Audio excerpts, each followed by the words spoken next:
Hello, this is Dan Sanderson on behalf of Woodcrafters.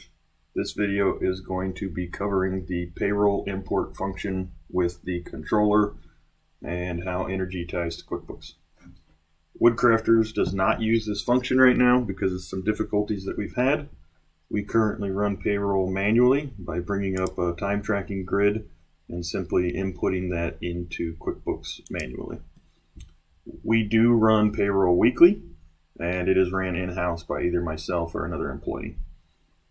So the issues that we found with the import function of payroll is trying to differentiate between production hourly, or what you guys call the standard labor item, and the various types of salaries that we have, whether it be administration, drafting, production supervisor, project managers.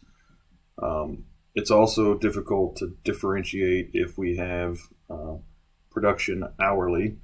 Then we sometimes have production hourly, but we also have drafting hourly. So some of our engineers follow different compensation models, and we're not able to differentiate that with the import function.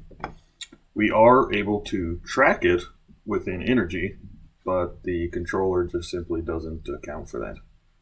The second difficulty would be the overtime. We have overtime for, again, drafting and production.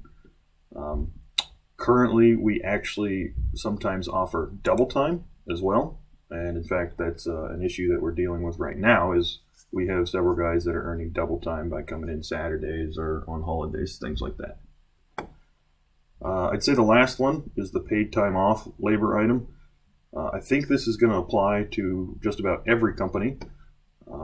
We can't function with just a direct labor because, just a holiday, because we deal with vacation, holiday, sick pay, and we actually offer bereavement pay as well.